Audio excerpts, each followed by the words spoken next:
Hi, my name is Kinga. I started making YouTube videos right after my divorce to document for myself and my closest friends how I reinvent myself and my whole life.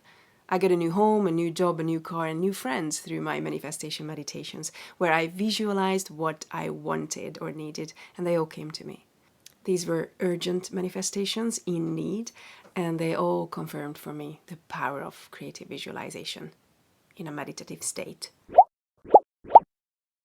Apart from this critical time of my life, I had other success stories as well, where I manifested through visualization or visualizing meditations. The funny thing is that most of the time I wasn't doing it with the intention to manifest, to be honest. It was more like having an idea or a dream that I just really enjoyed playing around with in my head. So I did it often and I enjoyed the feeling it gave me, just like if it was real and happening right here and right now. And they finally came through within like 3 to 6 months, and I was always surprised. And because of these past success stories, I already knew that this technique worked.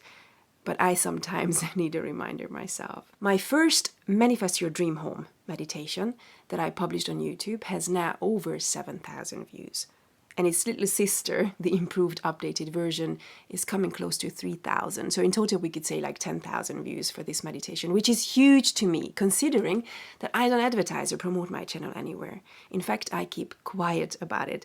And you probably see it that I only have like 330 something subscribers, and normally around 3,200 views per video. So the 10,000 is a huge number for me, and it clearly showed that people liked guided meditations with creative visualization and they found them useful. So I started to offer custom-made, completely personalized meditations to people who wanted to manifest something specific in their life.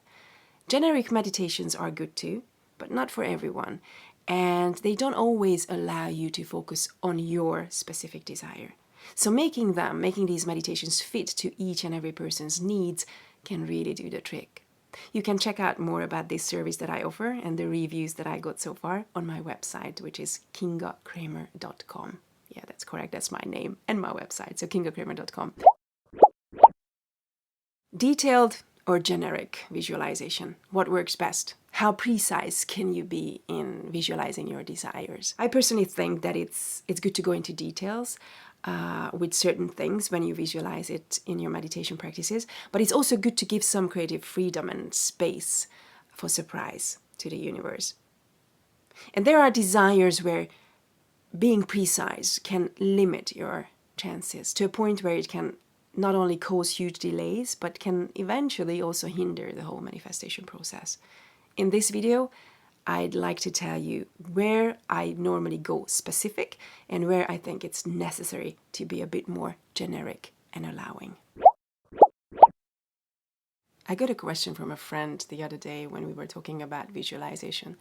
She asked how specific can she get about her desire, like how deep into details can she go without limiting her options or making it difficult for the universe to deliver or provide whatever she wanted.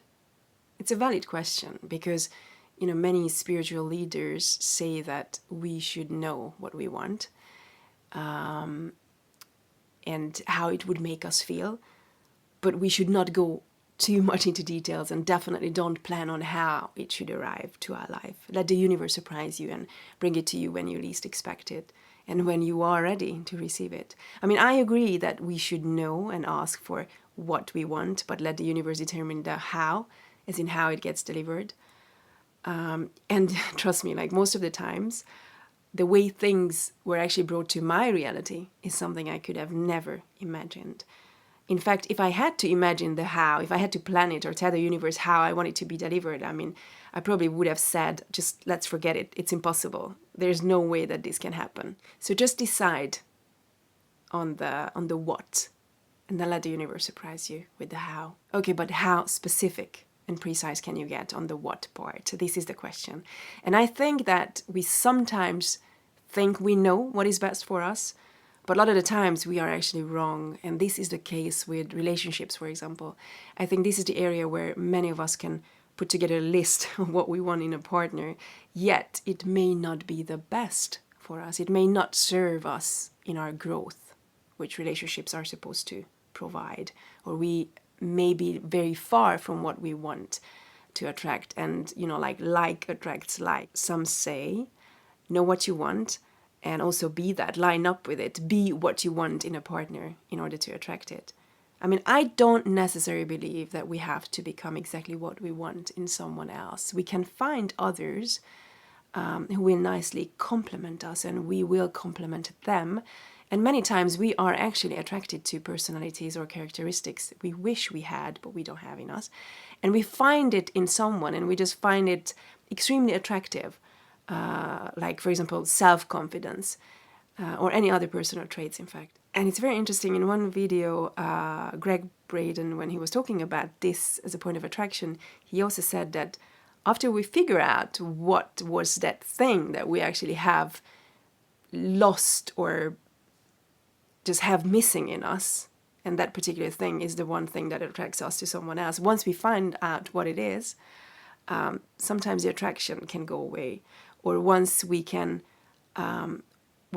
gain that thing in us. Like, for example, if you don't have the self-confidence and you meet someone who is self-confident, obviously you're going to find that person very attractive. But then once you can get there to that level yourself, maybe you get into a relationship with that person, and then once you develop that self-confidence in you as well, maybe the attraction goes away. When someone asks me to make personalized meditations for them to attract love or relationship, I always tell them that we should concentrate on the feelings this relationship will make us feel. For example, being heard, seen, appreciated, valued, respected, loved, and so on. And we can visualize things that can elevate this good feeling in us. For example, having great conversations, having fun with this person while doing certain activities that we like doing, or just simply seeing ourselves laughing together, being filled with joy. The key is basically creating scenes in our head that would generate the feelings in us during the meditation itself that we want to feel in a successful relationship. And to be honest, we could just stop right there, because the universe would match that vibration, those feelings, with the person who would make us feel that way in reality as well. We don't need to give like a full description of what that person has to look like. The right person would be the right person. We would feel drawn to them regardless, and we would find them attractive in every way. But I can understand that some of us have more specific requirements to have the compatibility. For example, if you're religious or spiritual and you want a partner who also believes in a higher power, then we can visualize you meditating or praying together or doing other things together that are important for you to do with your partner. Or if you're vegan, for example, and you cannot see yourself living with someone who eats meat, you may want to visualize someone who thinks and eats the same way as you do. Or you may not find any of these, what I just mentioned, so important. I don't know. But I always tell my clients not to attach a face or a specific look to the visualized ideal partner or soulmate. It's just unnecessary and limiting and can cause too much delay. What if the perfect partner is out there, but he has black hair instead of blonde, or some other silly, unimportant, meaningless factor? Of course, you can visualize and generate emotions in the meditation about feeling attracted to each other, But I would avoid painting the complete picture with all the fine details. Don't focus on the meaningless stuff. I would say that draw the contour and let the universe do the coloring. But if you really want to know, I think you can actually manifest whatever you visualize, even down to the finest details. But I just think that when we become so obsessed with the details and become too controlling, we can miss the bigger picture. And we can miss some opportunities that would have been even better for us. I actually used to test this. I wanted to attract a man of a certain nationality and ethnicity with an athletic body and this and that and this and that. And I went as far as they also had to be vegan, because I was vegan back then. And funny enough, I actually met this person, and he was amazing and good looking and everything that I wanted, but it just didn't work. And then I attracted another guy with the same attributes. So it was just crazy. Like, I was shocked. I'm like, okay, so you can really attract whatever list you put together. And yes, but again, this relationship didn't work. For whatever reason, it didn't work. But I found out that these guys actually shared one thing in common. They were both unavailable. They wanted to be, but in reality they were either physically or emotionally unavailable. And this is where the like attracts like comes in. It showed me that I was also unavailable myself. I just didn't know it then, and I just needed this as an eye-opener. I wasn't ready. Anyway, I gave you these examples just to show that it is possible to get down to the very fine details and attract it. But sometimes it's better to just focus on the bigger picture, and instead of trying to create a list of what you want in a person or what they need to look like, focus on how they would make you feel, or how would the relationship feel, and how would you thrive in that relationship. The feeling factor in any manifesting meditation is key. Anyway, know what you want, put it in words, verbally or in writing, or visualize it in pictures, and attach positive feelings to it. Make yourself enjoy it like you were already living it. And the feeling is that vibrational information that you are actually sending out to the universe. That is the request it can respond to. Don't waste your time on visualizing if your partner should have short or long hair. But if you think you can only be attracted to a certain type or a certain look, then yeah, go for it, visualize it. Why not? But I always avoid seeing the face. It's just my thing. I rather picture them blurry or see them from behind during meditation, but I try never see their face. I just don't want to play God or be over-controlling. I just want to express my desire and leave a little room for surprise. I know that I will still recognize him when he comes. You will too, but not by their face. What happens when your visualized ideal partner is still not coming? If it takes too long, it means you're either not ready yet, or you keep creating a discord in your vibration, or your wish is in the making, and the universe is orchestrating situations and lots of events to get them ready for you. So it's not always a sign that it's not working. Sometimes it just takes longer time. I actually noticed that whenever I was asking for simple things or more simple things, I could get them in as short as 2 weeks, 3 months. But if it was something more complicated, if it needed a lot of other synchronicities or other events to happen from other parties, then it could take 6 months to a year as well. So just be patient.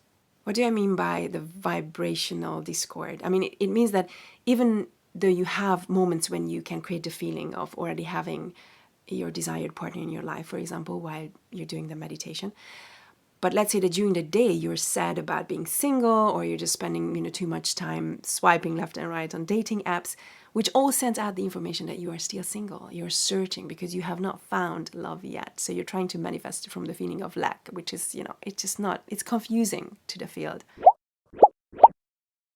When it comes to attracting jobs or opportunities, I would advise the same thing. So if it's not a specific role or employer you want to attract, but you just want a better working environment or conditions, or just a new opportunity that suits your life better, then get down to the details that are important to you, such as location, size of team you work with, working atmosphere, working hours, benefits, whatever, and let the universe bring that to you in whatever opportunity it can present itself.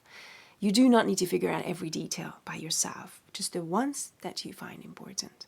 For example, once, this was a couple of years ago, I just wanted a part-time job that I could do next to my business that would require me to work like maximum 4 hours a day, and to not start before 9 or 10. I remember I clearly said that. It would pay me well and let me just run around feeling free and mobile and not have to talk to or meet anyone because I'm a true introvert. And also not have a boss on my back. Oh, and definitely no stress, like something that doesn't bring any stress to my life. The job that found me was 5 days a week, Monday to Friday, 11 to 15, paid well, and I only had to drive around visiting petrol stations and check the prices and upload them in an app. No colleagues, no bosses, and I could just listen to my music or audiobooks while driving and just feeling free. Honestly, if I had to guess where and what the job would be, I would have failed. I never knew that such a job existed. I actually think that it was created. It was created for me. to suit my specific desires and needs. All I knew and cared about were the conditions I wanted. And I didn't care that it just sounded very unrealistic, or I couldn't figure out what the job position would be called, or what company would provide it. I just knew that, hey guys, I just want something with this and this and this and this. And it was delivered. It was amazing. It was truly mind-blowing. And it found me. Like, I didn't have to look for it. It actually found me. It was brought to me. So it was pretty interesting. And there was this other opportunity in my 20s when I was living in Budapest. And I was hanging out a lot with the expat community because I just moved back from London. And I just had this vision or dream of me having my own radio show in English. So it was pretty specific. But it sounded just like a childish fantasy, since the English-speaking expat community in Budapest was not big enough to cater for a radio show, or, you know, to have the need to have their own radio show. Even though it already had one, which actually served as another reason for, like, why it would not need another one. Plus, I don't think that my English was good enough. And also, I had no experience or background in, or any connection to radios or making radio shows at all. I remember I didn't even have the confidence, or I didn't even see the rationality for me to pray for this opportunity or include it in my meditations. It was just like, I mean, come on, it's completely unrealistic that it's going to happen. But I just enjoyed spending time in my head, daydreaming, playing with the idea, visualizing every day. What if I had an English language radio show? How cool that would be. How would I be acting, feeling? What would I be saying? How would I be putting together a show? Who would I invite as a guest? What would we be talking about? So I was just playing with it. And 3 months later, a British friend of mine living in Budapest called me and said, Kinga, there's this new radio station that wants to start an English language program. And they asked me to host it. But I told them, I don't want to host it alone. And it would be cool to have a partner, especially a female partner. And I recommended you to them. Would you be interested? And I was speechless. Of course I was interested. So I did that for a while, and it was such a cool experience. Even if we didn't get paid, that was not the point. So you see, I mean, no matter how crazy your desire may look like, or how much it doesn't make sense at first, if you can truly see it, feel it, and be consistent about the whole thing and the feeling of it, the universe will find a way. And it will surprise you, I can tell you that. Go into very specific details if that brings you joy, and if it elevates your spirit and the quality of your visualization. Spend time imagining what it would feel like, sound like, look like. When we do the dream home manifesting meditations with my clients, I even ask them to touch the wall, feel the carpet or the floor with their bare feet, you know, hear and smell things, you know, engage as many of their senses as possible. So if the details put you in a better feeling or vibrational state, or it brings your desire closer to you, or you just simply enjoy being specific, then do it.